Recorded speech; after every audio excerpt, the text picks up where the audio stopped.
Sir, sir উঠুন, সকালে medicine আছে, টাইম টু টাইম মেডিসিন নিতে হবে।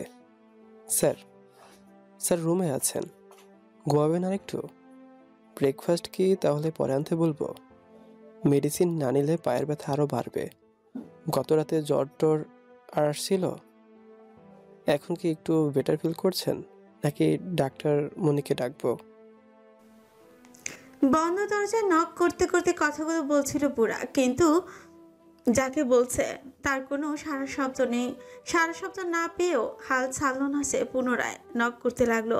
কেন জানি এবার সন্দেহ হলো, তাই দরজার নব ঘোরাতে দরজা খুলে গেল। ভেতরে কাউকে না দেখে তড়িৎ বেডরুম, ওয়াশরুম, বেলকনি খুঁজে পকেট থেকে ফোন বের করতে নজর বিঁধল সেন্টার টেবিলের উপরে কলম দিয়ে ছাপা দেওয়া কাগজের দিকে। সে জলদি কাগজের ভাঁজ খুলতে দেখল দেশের বাইরে যাচ্ছি, ক্ষতিপূরণের হিসাব বুঝিয়ে দিতে যেতে হচ্ছে। খুঁজিস না আমায়, পাবি না। তোকেও চিরতরে মুক্তি দিলাম, নিজের মতো করে কিয়ারাকে নিয়ে বাঁচ। শীতলকে আমি না পেলেও তোকে তো তোর ভালোবাসার মানুষ কিয়ারাকে পাইয়ে দিয়েছি। খুব ভালো রাখিস তাকে, বাদের অভাব দিলেও ভালোবাসার অভাব কখনো দিস না তাকে। আর তোদের ভাতের অভাব যেন না হয়, তাই চেক সাইন করে দিলাম। যখন যা প্রয়োজন ইচ্ছে মতো শঙ্কা বসিয়ে টাকা উঠিয়ে নিস। ভালো থাকিস তোরা, চিরবিদায়। পৃথিবীর পাপ, ইয়াসির খান। বুড়াক চিঠিটা পড়ে তাকালো, অবহেলায় পড়ে থাকা চেয়ারের দিকে হাতে তুলে সাইন করা চেকটি উল্টে পাল্টে দেখল। চেকের প্রতিটি পাতায় শো করছে ইয়াসিরের সাইন। সেটা দেখে সে চেকবুকটি টুকরো টুকরো করে ফু দিয়ে উড়িয়ে গটগট শব্দে বেরিয়ে গেল। সিঁড়ি দিয়ে নামতে নামতে জন নামের কাউকে ডাকতে থাকলো উচ্চ স্বরে। তার ডাক শুনে গণ দশেক ছেলে পুলে হাজির হতেই সে চিৎকার করে বলল, স্যার বেরিয়েছে কখন? কেউ আমাকে ইনফর্ম করিসনি কেন? তার চিৎকার শুনে ছেলেদের মধ্যে একজন মিনমিন করে জবাব দিল, ভাই, আপনি ভাবির লগে ছিলেন দেখা স্যার ডাকতে দেয় নাই। আর স্যার কইছে কাছে আশেপাশে কোথাও যাচ্ছে, তাড়াতাড়ি চলে আসবে। ছেলেদের কথা শুনে বুড়াক তাতে তহর চেপে কল দিতে থাকলো ইয়াসিরের গাড়ির ড্রাইভারকে। বুঝতে বাকি রইল না ইয়াসিরের সঙ্গে লোক নিবে না বলে এইসব বলে বেরিয়েছে। এদিকে একের পর এক কল দিলেও ড্রাইভার কল রিসিভ করছে না। করবে কিভাবে? ড্রাইভার নিষিদ্ধ পল্লীর এক মেয়েকে জড়িয়ে ধরে আরামে ঘুমাচ্ছে। স্বপ্ন দেখে হাসছে মিটিমিটি। বাম কানের কাছে ভোপোর শব্দে শুনে মেয়েটির ঘুম ভেঙে যায়। বহু কষ্টে চোখ খুলে একবার ফোনের দিকে তো আরেকবার তাকায় পাশে ঘুমানো চ্যাংড়ার দিকে। গতকাল রাতে খুব বেশি বেয়াদবি করেছে এই চ্যাংড়া। আর মুখে কি গন্ধ! জীবনেও এত কাস্টমারের সঙ্গে থেকে এই খচ্চরের মতো কাস্টমার দেখেনি সে। বেশি কিছু বললে টাকা দিবে না, আবার না বললেও সে শান্তি পাবে না। তাই মেয়েটি ফোন হাতে নিয়ে দেখে ফোনে কোনো লক নেই। তাই সে ফোন জেনারেল করে রাখলো একদম তার কানের কাছে। এরপর মুখ টিপে হাসতে হাসতে চলে গেল ওয়াশরুমে। ওয়াশরুমের দরজা বন্ধ হতেই পুনরায় ফোন বেজে উঠল নিজস্ব স্বরে। ঘুমের ঘোরে কানের কাছে ফোনের রিংটোন শুনে হুড়মুড়িয়ে উঠে বসলো ড্রাইভার।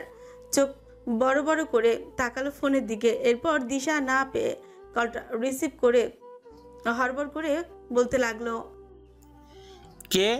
আমি নাই, কিছু নাই, আমি কিছু করি নাই। গিয়াস, স্যার কোথায়? বুড়াকের কণ্ঠস্বর শুনে গিয়াস নামের লোকটি কান থেকে ফোন সরিয়ে নাম্বারটা দেখলো। বুকের ভেতর এখনো ধরফর করছে। মাফিয়ার ড্রাইভার হয়ে পড়েছে মহা মুশকিলে। সব সময় যান হাতে নিয়ে ঘোরা লাগে। যদিও সে জানতো না এই ইয়াসির খান পাখি মারার মতো মানুষ মারে। এর মনে জানে রহম কম। খুনাক্ষরও যদি টের পেত তাহলে কখনো এই চাকরির অফার লুফে নিত না। অনেক বেশি স্যালারি দেখে আর কিছু ভাবেনি, কিন্তু কদিন যেতে নিজ চোখে কত শত মানুষকে মারতে দেখেছে। এখন চাকরি ছাড়ার কথা বলে তাকে মরতে হবে, কেননা চাকরির প্রথম দিন ইয়াসির তাকে বলেছিল, আমার গাড়ির ড্রাইভার হলে চোখে কম দেখবা, কানে কম শুনবা। যান বন্ধক রেখে কাজে লেগে পড়ো। যান বন্ধক নিলাম যাতে 2 নাম্বারি করার আগে কলিজা কাঁপে। বুড়াকের ধমকে আর ভাবনার ছেদ ঘটল তার। সে গলা খাকারি দিয়ে কিছু বলার আগেই বুড়াক বলল, এই শুয়োরের বাচ্চা, কথা কানে যাচ্ছে না? কখন থেকে জিজ্ঞাসা করছি স্যারকে কোথায় ড্রপ করেছিস, মুখে বাল ঢুকিয়ে রেখেছিস, জব দিচ্ছিস না কেন? গিয়াসউদ্দিন এবার মিনমিন করে বলল, আমি তো স্যারকে ড্রপ করিনি। স্যার কিংবা আপনিও আমাকে বের হওয়ার কথা বলেননি, তাই। বুড়াক আর কিছু শোনার অপেক্ষা করলো না, ফোন পকেটে ঝুঁকে হন হন করে ছেলেপুলেদের নিয়ে বেরিয়ে গেল। এর পরপরই 3টে গাড়ি বের হলো বাড়ির মেন ফটক দিয়ে। আগে জানতে হবে ইয়াসির সত্যি সত্যি দেশ ছেড়েছে কি না। কিয়ারা তখন জানলার ধারে বসে মনমরা হয়ে তাকিয়ে দেখছিল ওদের চলে যাওয়া। খুব ইচ্ছে করছিল চিৎকার করে ডেকে বলতে ওকেও সঙ্গে নিতে, কিন্তু ওদের বলেও সঙ্গে নিবে না এই কথাও জানে সে, বরং মুখ ফুটে বললে আজকে আর খাবার জুটবে না। ওদের যেতে দেখে সে হাত বাড়িয়ে জানালার কাজ ছুঁয়ে দেখলো। এই রুমের জানালা খোলা যায় না, জানটা বড্ড আনচান করে। মনে হয় কত বছর বাইরের আলো বাতাস গায়ে মাখে না, প্রাণ ভরে শ্বাস নেয়নি, কোনো মতে বেঁচে আছে। কারণ 1.5 মাস ধরে এখানে বন্দি অবস্থায় পড়ে আছে সে, এবং বলা বাহুল্য এক প্রকার বাধ্য হয়ে ইচ্ছের বিরুদ্ধে বুড়াক নামের লোকটিকে বিয়েও করতে হয়েছে। না চাইতো সব স্বপ্ন জলাঞ্জলি দিয়ে তার নামে কবুল পড়তে হয়েছে। বাবা মায়ের সঙ্গে যোগাযোগ নেই, ছোট বোনটাকে কতদিন দেখে না, ছুঁয়ে আদর করতে পারে না। মজার ব্যাপার হলো তার বাবা মা তার কোনো খোঁজ করেনি, কারণ বাবা মাও পাড়া প্রতিবেশী জানে সে খ্রিস্টান ছেলের হাত ধরে পালিয়েছে, খ্রিস্টান ধর্ম গ্রহণ করেছে। মূলত এক কথায় রটানো হয়েছে তাদের পাড়ায়। রাগে দুঃখে বাবা মা মৃত ঘোষণা করেছে তাকে, জানিয়ে দিয়েছে এমন মেয়ের মুখ দেখতে চান না তারা। অথচ মূল ঘটনা অন্য কিছু। রাতের দিন অর্থাৎ ঈদের আগের দিন রাতে স্বর্ণদের কাছে মেহেদি পড়ার জন্য সে শীতলের বাসায় যাওয়ার জন্য বের হয়েছিল, কিন্তু মাঝপথে তাকে কেন আনা হয় তখনও কিছু জানতো না সে। পরে ঈদের 2 দিন পরে বুড়াক নামের লোকটি জোরপূর্বক বিয়ে করে তাকে। বৈধ স্বামীর অধিকার আদায় দাবিতে প্রতি রাতে তাকে চুলে সই ঘিন ঘিন করে তার। কতদিন পা ধরে মাপ চাইলেও ছাড় দেয় না তাকে। এভাবে টানা কয়েক রাত্রি যাপন করার পর এখন আর বাধা দেয় না, তবে খুব করে টের পায় তার জীবন থেকে সুখ পাখি বিদায় নিয়েছে। ভেতরে ভেতরে সে নিজেও মারা গেছে। হয়তো আর কখনো শীতলে ফুফাতো ভাই রুবায়েত এলে ঘন ঘন যেতে পারবে না, লাজুক হেসে উকি ঝুঁকি মেরে তাকে দেখা হবে না, কিছু বলতে গেলে কথা তুতলে যাবে না, কখনো বলা হবে না। ওই মানুষটাকে ভীষণ ভালো লাগে তার, এত ভালো লাগে দিন রাত ভুলে তাকে থাকতে ইচ্ছে করে, তাকে দেখে আরও অনেক বছর বাঁচতে ইচ্ছে করে।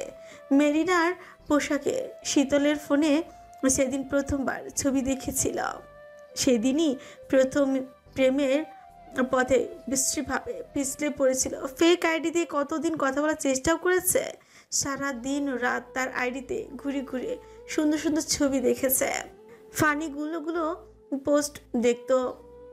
মানুষটা আকাশ ভালোবাসে বোধহয়, খালি আকাশের ছবি পোস্ট করে, এবং তার বিশেষ গুণ সে ভীষণ ফানি, হাসাতে জানে। মানুষ হাসানোর গুণ সবার মধ্যে থাকে না, যার থাকে সে নিজে কাঁদে, অন্যকে হাসানোর ক্ষমতা রাখে। তার এই গুণটি তাকে আরও বেশি প্রভাবিত করেছিল। তবে শীতলের সঙ্গে ওর ফ্রেন্ডশিপ নষ্ট হওয়ার ভয়ে মনের কথা সাহস করে জানানো হয়নি। ইচ্ছে ছিল এবারের ঈদেই যেভাবেই হোক মনের কথা জানাবে। তাছাড়া মানুষটা ছুটি কাটিয়ে গেলে সহজে আসতে চায় না, ছাতক পাখির মতো দিন গুনতে হয়, খুব করে ছটফট করতে করতে দিন কাটাতে হয়। এসব ঠিকই ছিল, কিন্তু এরই মধ্যে কি থেকে কি হয়ে গেল তারপর থেকে এ বন্দি জীবন। কোন পাপের এমন শাস্তি পাচ্ছে এখনো জানে না সে। তবে বুড়াক নামের লোকটি প্রথম দিন যখন তাকে ছুঁয়েছে সেদিন সে মারা গেছে। শ্বাস নিলে কি বেঁচে থাকা হয়? হয় না। জীবন্ত লাশরা নিঃশ্বাস নেয়, তবে ভেতর ভেতর মৃত লাশের মতো শেষ হয়ে যায়। সেই নিয়মে সেও মারা গেছে তার মন, মারা গেছে খুব যতনে মন কুঠুরিতে পালন করা প্রেম পায়রা, মারা গেছে তার স্বপ্ন শখ ভালোবাসা, তার আশা নেই মানুষটাকে পাওয়ার, আর আশা নেই তার সামনে দাঁড়ানোর মতো মুখ। কিভাবেই বা থাকবে সে এখন অন্যের বউ, সতীত্বহারা এক মেয়ে। তার মতো মেয়ের কি সাজে ওই রকম সুন্দর মানুষটার সামনে দাঁড়ানো? শীতল সদ্য শাওয়ার নিয়ে ড্রেসিং টেবিলের সামনে দাঁড়াতে শুদ্ধ ফ্রেশ হয়ে বের হলো। মাথা মুছতে মুছতে তাকালো এলোমেলো ভাবে শাড়ি পরা শীতলের দিকে। দেখি বোঝা যাচ্ছে কোনো মতে গায়ে জড়িয়েছে শুধু শাড়ি, তবে শাড়িটা কুচি করে নয়, আট পরে স্টাইলে পরা। ফর্সা শরীরে চেরি কালার শাড়িটা যেন ফুটে উঠেছে, দেখা যাচ্ছে কোমরের কিছু অংশ। শীতল নিশ্চুপ হয়ে ধীরে ধীরে মুছছে ভেজা চল, গলা, কাঁধ, গাল, ঠোঁটে ভালোবাসার চিহ্ন। গত রাত থেকে একরাশ লজ্জায় কুকড়ে আছে সে, না কথা বলছে আর না পেরেছে শুদ্ধর দিকে চোখ তুলে একটু তাকাতে। আর শুদ্ধ এই মানুষটাকে ভাবতো রসকসীন মানব, রোমান্টিকতার রও বোঝে না। তবে এটা তার সম্পূর্ণ ভুল ধারণা। গত রাতে টের পেয়েছে তা বলতে নয়, বরং মানতে বাধ্য বিশুদ্ধ পুরুষ চরম লেভেলের অসভ্য। এদিকে শুদ্ধ আনমনা শীতলের মনোভাব বুঝে ছুট কামড়ে শুধু হাসল, হাতের তোয়ালে মেলে দিয়ে গলা খাকারি দিয়ে থমথমে সুরে বলল, বললি না তো? শীতল না তাকিয়ে ছোট্ট করে জিজ্ঞেস করলো, কি? আমার বউ থাকবে তো এবার? না মানে অ্যান্টিনা সচল কিনা? শীতল চোখ কুচকে লজ্জা নতজানু হয়ে অন্যদিকে তাকালো। কান দিয়ে যেন গরম ধোঁয়া বের হচ্ছে, গাল দুটো লাজে রাঙা হয়ে উঠেছে। এসব নিয়ে ঘুরিয়ে পিছে বারবার লজ্জা ফেলছে তাকে। মানে হয় এসবের? সে খুব করে টের পাচ্ছে এখনো মিটিমিটি হাসছে তার অবস্থা দেখে। এদিকে সত্যি সত্যি শুদ্ধ মিটমিট করে হাসতে হাসতে শার্ট পরলো, তারপর চাবি নিয়ে ড্রয়ার খুলল, খুটখাট শব্দে কিছু কাজ করলো, করে দাঁড়ালো একদম শীতলের পেছনে শরীর ঘেঁষে। শীতল তখনও সেভাবে দাঁড়িয়ে। শুদ্ধকে দেখে শীতল একদম স্থির। সরতে গেলে শুদ্ধ শীতলের ভেজা চুল পিঠ থেকে সরিয়ে খোঁচা খোঁচা দাড়িওয়ালা থুতনি রাখলো শীতলের মসৃণ কাঁধে। মুগ্ধ চাহনিতে তাকালো আয়নার দিকে, শীতলের চোখে চোখ রেখে শীতলের লজ্জা মাখা মুখের দিকে কিছুক্ষণ অপলক তাকে সোজা হয়ে দাঁড়ালো। তারপর শীতলের গলায় মোটা চওড়া লেটেস্ট মডেলের স্বর্ণের নেকলেস পরিয়ে দিতে দিতে বলল, চাঁদের গায়ের দাগ মোছার ক্ষমতা আমার নেই, তবে আমার ব্যক্তিগত চাঁদের গায়ের দাগ আমি স্বর্ণ দিয়ে ঢেকে দিলাম। কথা বলে শীতলকে পেছন থেকে জড়িয়ে ধরলো ধীরে ধীরে। পেজের উপর থেকে শাড়ি সরিয়ে স্বর্ণের মোটা কমর বন্ধনী পরাতে পরাতে ফিসফিস করে বলা, সামান্য একটু দুর্বলতা। শীতল ঘাড় ঘুরিয়ে তাকালো শুদ্ধর দিকে। একটা নেকলেসই গলা ঢেকে গেছে শুদ্ধর দেওয়া আদরের চিহ্ন। এতটাও আশা করেনি সে। এত সুন্দর একটা মুহূর্তে কেন জানে ভীষণ কান্না পেল ওর। ছলছল চোখে তাকালো, গড় করে কয়েক ফোঁটা অশ্রু গড়িয়ে গেল। তা দেখে শুদ্ধ হেসে অশ্রু মুছে গয়নার বক্সের দিকে ইশারায় স্বর্ণের কানের দুল, কপালের চিকলি, হাতের চুড়ি, রিং সব দেখালো। শীতল একবার তাকে পুনরায় তাকালো শুদ্ধের দিকে। শুদ্ধ হাত বাড়িয়ে কপালের টিকলি হাতে নিয়ে শীতলের ভেজা চুলের মাছ ছেঁতে পুড়িয়ে দিয়ে বলল, শুনেছি বিশেষ রাতে নাকি ঘরের শত্রুকে বিশেষ কিছু উপহার দিতে হয়। আমি তো উপহার দেওয়ার আগেই শত্রুর গায়ে দাগ লেপটে দিয়েছি, তাই সকালবেলা আপনার জন্যই সামান্য উপহার চৌধুরী কন্যা। এটা সামান্য? তা নয়তো কি? শীতল মুচকি হাসলো, তারপর বলল, আমারও আপনাকে কিছু দেয়া উচিত, তবে কি দেব বুঝতে পারছি না। সত্যি দিবি? হুম।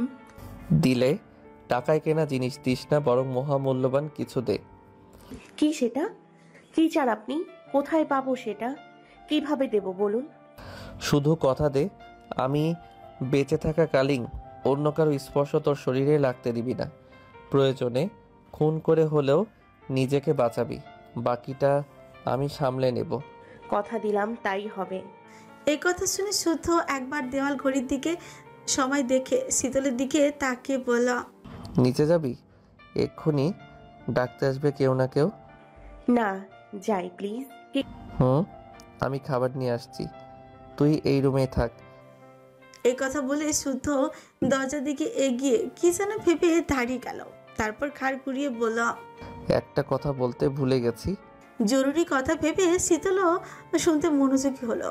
কৌতূহলী স্বরে জিজ্ঞেস করলো, এই কথা শুদ্ধ এবার ছোটে পিছল হাসিয়েছে বলল, গত রাতে ল্যাবের লাইট অন ছিল। শীতল এবার আরেক দফা লজ্জা পেল, গুটিয়ে গেল না, বরং হাতের কাছে থাকা কুশন ছুঁড়ে মারতে শুদ্ধ সেটা ক্যাচ ধরে বেড়ে ছুঁড়ে পেল। তারপর এখানেই থাকার কথা বলে হাসতে হাসতে বেরিয়ে গেল। তাকে যেতে দেখে শীতল মিটিমিটি হেসে আয়নার নিজের প্রতিবিম্বের দিকে তাকিয়ে বলল, দেখলে তো এবার আমার বিশুদ্ধ পুরুষ ভালোবাসতেও জানে।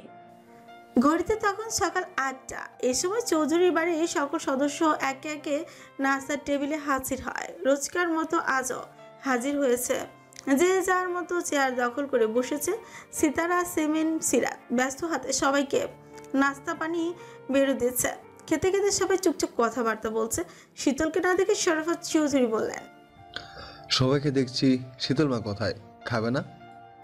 শীতল নেই। সিতারা সবার আগে খেয়াল করলেও ইচ্ছে করে কিছু বলেনি, তবে কথা যখন উঠলই তখন কিছু একটা বলতে যাবে, তাই বললেন, খেয়ে আবার ঘুমিয়েছে। ঘুমিয়েছে? শরীর খারাপ করছে নাকি? এবার স্বর্ণ আর চোখে শুদ্ধর দিকে একবার তাকিয়ে বলল, সারা রাত আমার রুমেই ছিল, সারা রাত মুভি দেখে এখন ঘুমাচ্ছে। উঠলে মনে করে খাই দিস মা। হুম। এই কথার ইতি ঘটলো। সায়নের মনে খটকা লাগলো। সে ফিউচারে কুচকে অনেকক্ষণ ধরে শুদ্ধর দিকে তাকিয়ে আছে। কেন জানি শুদ্ধকে আজ অন্যরকম লাগছে। শাওয়ার নিয়েছে, ফেসটা একটু বেশি গ্লো করছে মনে হয়। এদিকে শীতলটাও ব্রেকফাস্ট করতে নামেনি, সে নাকি আরো ঘুমাবে। শায়ন পরটা চিবাতে চিবাতে বোঝার চেষ্টা করছে মূল ঘটনা কি। কাহিনী গড়বড় লাগছে। সায়ন তাকিয়ে আছে বুঝে শুদ্ধ এক পলক তাকে নিজের খাওয়ায় আগ্রহী হলো, তবে বড়রা থাকায় কেউ কিচ্ছু বলল না। এরপর নাস্তা সেরে শুদ্ধ আরেকটা প্লেটে নাস্তা সাজিয়ে উপরে যাওয়ার জন্য পা বাড়াতে সায়ন শুদ্ধর পথ আটকে দাঁড়ালো। তীক্ষ্ণ নজরে শুদ্ধর আপাদমস্তক দেখতে গিয়ে দৃষ্টি বিঁধল কানে নিচে। কেমন লালচে হয়ে আছে দেখে আটকে উঠল। ঝড়ের গতিতে শুদ্ধর খুব কাছে গিয়ে ভালো করে আরেকবার দেখে আর্তনাদ করে উঠল। এ কি, তুই ভাজা মাছ চুলটে গিয়ে ফেলেছিস? সিরাত তখন এই যে প্লেটগুলো রান্নাঘরের দিকে নিয়ে যাচ্ছিলেন। আর তার কথাগুলো শুনে উনি দাঁড়িয়ে সরল মনে বললেন, মাছই তো রান্না করিনি, খাবি কি করে? তুই খাবি মাছ? কোন মাছ খাবি বাপ? ওনার কথায় শায়ন এবার কাঁদো কাঁদো মুখ করে বলল, ভাই, আমাকে আবার পিছিয়ে দিয়েছে মেজমা।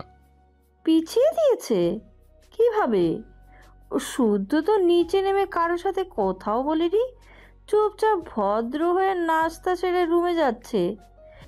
মাছ খাওয়ার পর সব বিড়ালই ভদ্র হয়েছে মেজমা, ও তুমি বুঝবে না, এসব বড়দের ব্যাপার স্যাপার।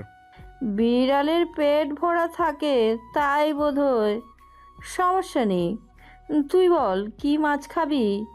ফ্রিজে থাকলে তো হলোই, না হলে তোর চাচ্চুকে বাজারে পাঠাবো। শায়ন অসহায় চাউনিতে তাকিয়ে রইল সিরাতের দিকে। এখন সে কি করে বোঝাবে এই মাছ সেই মাছ না। ওনাদের কথার মাঝে শুদ্ধ আর দাঁড়ালো না, তবে তরতর করে সিঁড়ি উপরে উঠতে উঠতে ঘাড় ঘুরিয়ে একবার তাকালো শায়নের দিকে। চোখ মিটিমিটি হাসে, চোখ জোড়া যেন চিৎকার করে বলছে, হেরো হেরো। ছোট ভাইয়ের থেকে পাওয়া খোঁচা সহ্য হলো না শায়নের। সে শরাফত চৌধুরীর উদ্দেশ্যে প্রায় চেঁচিয়ে বলে উঠল, বাবা, আমার কি বিয়ে হবে না? শরাফত চৌধুরী নাস্তা সেরে অফিসে যাওয়ার জন্য কেবলই রুম থেকে বের হচ্ছিলেন। শায়নের বলা কথা উনি ঠিকঠাক ভাবে শুনতে পাননি। যেটা শুনেছেন ভুল হতে পারে ভেবে পুনরায় জিজ্ঞেস করলেন, কিছু বললে? বেবি বিল, ওই পানির বিল কি দেওয়া হয়ে গেছে? গত পরশু তোমার চাচু দিয়ে এসেছে। ও। এ বলে সায়ন যাওয়ার জন্য পা বাড়াবে তখনই শরাফত চৌধুরী দরজার দিকে যেতে যেতে বললেন, এত বয়স এখনো হয়নি যে কানে কম শুনবো। শুদ্ধ ফিরে এলেই বিয়ের আয়োজন শুরু হবে, এত উতলা হওয়ার কিছু নেই। এই কথা বলে উনি চলে গেলে সায়ন দাঁড়িয়ে দাঁড়িয়ে মাথা চুলকালো। সে ঠিক বুঝে উঠতে পারলো না হাসবে নাকি কাঁদবে নাকি লজ্জা টজ্জাও কিছু পাবে। এসব ভাবতে ভাবতে নজর গেল স্বর্ণের দিকে। তার দিকে তাকে মুখ চিপে হাসছিল শাকচুনিটা। তাকে হাসতে দেখে রাগ হলো শায়নের। সে রাগের দৃষ্টিতে স্বর্ণের দিকে তাকিয়ে বলল, খুব মজা লাগছে না? খুব হাসা হচ্ছে। আমার সময় ঘনিয়ে আসছে। আত্মহত্যা যদি না করেছে তো তুই শাওনের ডার্লিং না, পুরো বউ হবি, বউ। টানা 1 মাস ধৈর্য ধরে থাকতে পারলেও আজকে রুবাব খুব অসহায় বোধ করছে। পাগল পাগল লাগছে নিজেকে। বুকের ভিতর এত জ্বলছে যে জ্বলাপোড়ার তীব্রতা অসহনীয় পর্যায়ে জ্বলে যাচ্ছে। সে আর না পেরে মায়ের কোলে মুখ লুকিয়ে কেঁদে ফেলল। শতরূপা চৌধুরীও পাথর হয়ে চুপচাপ বসে আছেন। মেয়েটাকে এত করে বোঝানোর পরও মেয়েটা একই ভুল করলো। আচ্ছা, সুইসাইড কি সব সমস্যার সমাধান হতে পারে? যে ছেলেটা তার জন্য চাকরির পরোয়া না করে দিনের পর দিন এখানে পড়ে আছে, এত ভালোবাসছে, আগলে রাখছে, প্রতি মুহূর্তেই মনোবল শক্তি বাড়াতে আপ্রাণ চেষ্টা চালিয়ে যাচ্ছে, যে চেহারা দেখে মানুষ ভয়ে দুপা পিছিয়ে যাবে সেই চেহারাতে সে অনবরত চুমু খেতে দ্বিধা করে না, সেই ছেলের কি এই প্রাপ্য? এই তার ভালোবাসার মূল্য? টানা 1 মাস ধৈর্য ধরে থাকতে পারলেও আজকে রুবাব অসহায় বোধ করল। ঐশ্বর্য কেন বিবেকের কথা শুনছে না? এতদিন এই চিনল রুবাবকে। রুবাব চাইলে কি ছাড়তে পারতো না? গত দিনগুলোতে কি কম অশান্তি করেছে ঐশ্বর্যের সৎ বাবা? উনি নিজেও রাগ করে ছেলের সঙ্গে কথা বলায় বন্ধই করে দিয়েছিলেন। তখন কি রুবাব অজুহাত দেখাতে পারতো না? অবশ্যই পারতো, কিন্তু করেনি। কারণ ছেলেটা ভালোবাসে, আর ভালোবাসে আগলে রাখতেও জানে। তবু কেন এত পাগলামি? কেন বারবার সুইসাইড করতে চাচ্ছে সে? সিঙ্গাপুর আসার পর থেকে 3বার সুইসাইড করতে চেয়েছে সে। সুইসাইড যদি করেই তাহলে এখানে পড়ে থেকে অযথা কার জন্য এত কষ্ট করছে? আগের 2বার কথা না হয় বাদ, আজ সকালেই সুইসাইড করার ব্যাপারটা মানতেই পারলেন না শতরূপা চৌধুরী। কেন জানে খুব রাগ হচ্ছে। সচরাচর বাইরের কারোর সামনে রাগ দেখান না তিনি, তবে আজ মনে হলো মেয়েটাকে কিচ্ছু বলা দরকার।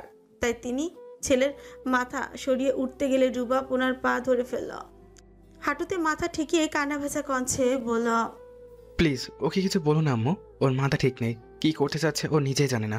বোকাটা আমার ভালোর জন্য আমার থেকে দূরে ফেলাতে চাচ্ছে, অথচ একবারও ভাবছে না তার মধ্যে আমার সব ভালো থাকা। ওর কিছু হলে আমি মরে যাব, একেবারে শেষ হয়ে যাব। শতরূপা চৌধুরী শক্ত মুখে ছেলের দিকে তাকে আচমকা 1 থাপ্পড় মেরেই দিল রুবাবের বাগালে। তারপর রুবাবের হাত ধরে টেনে কেবিনে প্রবেশ করলেন। ঐশ্বর্য তখন চোখ বুজে শুয়েছিল। কারো আশার শব্দে চোখ খুলে ওনাদের দিকে দেখে বসলেন। গায়ে ওনা টেনে মুখের ঝলসে যাওয়া অংশটুকু ঢেকে ফেলল। আরও ছিল, তবে সার্জারি করে এখন অনেক অংশ স্বাভাবিক রূপে ফিরে এসেছে। তবে চোয়াল থেকে গলার শেষ অবধি কেমিক্যালে ঝলসানো, এখানেই একটু বেশি ক্ষতি হয়েছে। তবে ডাক্তারের হাল ছাড়েননি, বরং ওনারা যথাসাধ্য চেষ্টা করে যাচ্ছেন। শতরূপা চৌধুরী ঐশ্বর্যের সঙ্গে কখনো সরাসরি কথা বলেননি, কটু বাক্য কিংবা খোঁচা দেননি। তবে আজ রাগের মাত্রা এতটাই প্রখর যে আজ উনি নিজের সত্তা থেকে সরে গেলেন। কঠিন স্বরে প্রশ্ন ছুড়লেন, সুইসাইড করবে? মৃত্যু এত সহজ? মরার আগে গ্যারান্টি দিয়ে যাও তোমার কারণে আমার বুক খালি হবে না। যদি তোমার কারণে আমি সন্তান হারা হই, তাহলে তুমি আমার অভিশাপ থেকে এক চুলও মাপ পাবে না। ঐশ্বর্য নির্লিপ্ত দৃষ্টিতে তাকে শুনে গেল ওনার কথা। শতরূপা চৌধুরী এতদিন রুবাবের সামনে কখনো কাঁদেনি, বোঝাননি ওনার বুকের অদৃশ্য দহন। তবে আজ পারলেন না, কেঁদে ফেললেন। কাঁদতে কাঁদতে বললেন, ছেড়ে যাওয়ার কষ্ট তোরা বুঝিস? আমি বুঝি। আমিও কাউকে ভালোবেসেছি, এতগুলো দিন সংসার করেছি, একটা সন্তানের মা হয়ে বিধবা হয়েছি। সে আমাকে রেখে একাই চলে গেছে। এত ভালোবেসেছি, তবুও সঙ্গে নেয়নি। সে নেয়নি বলে কি আমি মরে গেছি? হ্যাঁ, ভেতরে ভেতরে ঠিকই মরেছি, তবে উপর উপর ঠিকই তো বেঁচে আছি। কেন বেঁচে আছি? আমার সন্তানের জন্য, আমার রুবাবের জন্য। আর সেই রুবাব বলে কিনা তোমাকে না পেলে মরে যাবে। একজন চলে গিয়ে আমাকে অর্ধেকটা শেষ করেই দিয়েছে, এখন আর একজন যাওয়ার সুর তুলছে। এতটুকু বলে শতরূপা থামলেন। জোরে জোরে শ্বাস নিয়ে পুনরায় বললেন, ভালোবাসা ছেড়ে যাওয়া, কষ্ট, বিচ্ছেদ, এগুলো কি তোমরাই বুঝো? আমরা বুঝি না? আমরা সেকেলে নাকি ভালোবাসা শুধু তোমাদের জন্যই তৈরি? রুবামের সাথে আমিও ছুটে এসেছি। কেন এসেছি বলতে পারো? কি ভাবো, আমার ছেলের প্রতি নজর রাখতে, তাকে যেন বশ করতে না পারো খেয়াল রাখতে? তাহলে বলবো, মোটেও তা নয়।